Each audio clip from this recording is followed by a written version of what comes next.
I'm Matt Butcher. I'm the CEO of Fermyon and the creator of Helm, and also co-author of the Illustrated Children's Guide to Kubernetes series. Yeah. So this is our 8th day on our tour of India, and it has been fantastic.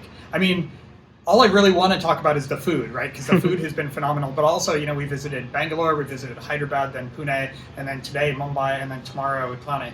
And in each one, we're just so excited because we're finding these vibrant, innovative communities of developers who are interested in learning what's coming up next. They're super engaged in community and in open source. It has just been a very exciting trip, and we've had a fantastic time. At Fermyon, we are really invested in the idea that WebAssembly is going to be the kind of foundation for a next generation of cloud computing.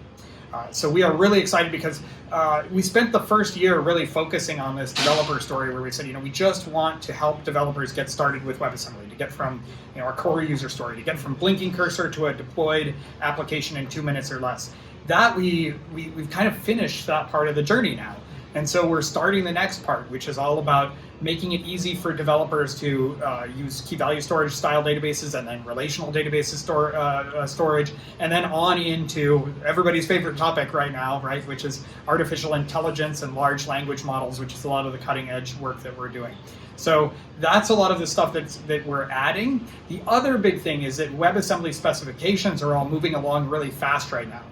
So right now we've got a couple, like the WASI Preview 2 is about to be released, the component model is about to be released, and this is very exciting. These are truly innovative technologies that are going to change the way we write applications in the future.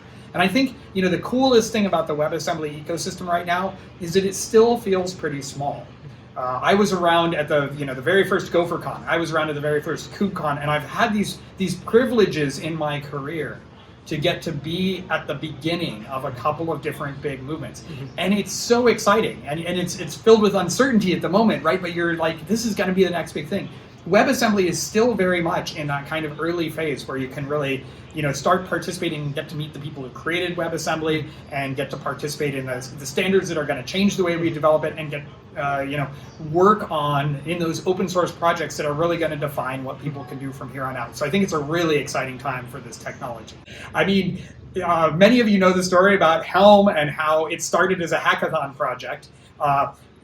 Those kinds of things, when you find an opportunity where you can become part of a community out there. It's going to meetups, right? It's joining Discord channels and asking questions, even if it's the question you're nervous about asking, or you're going, I don't want to be the only person to ask the dumb question, right? Mm-hmm. There's definitely other people there who are hoping somebody asks that question.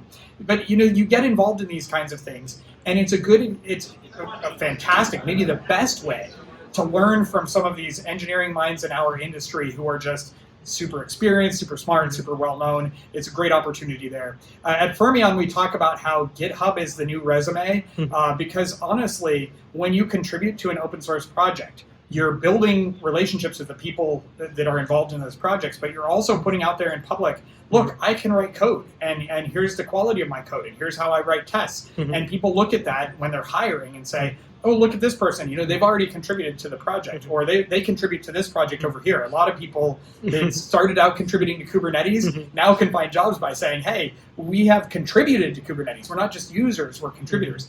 Any of those opportunities, again, meetups, hackathons, any kind of coding challenges and contributing to open source projects, those are ways to build yourself up, build up your own knowledge, build connections with other people that are close to you, and build connections with people that are on the other side of the world.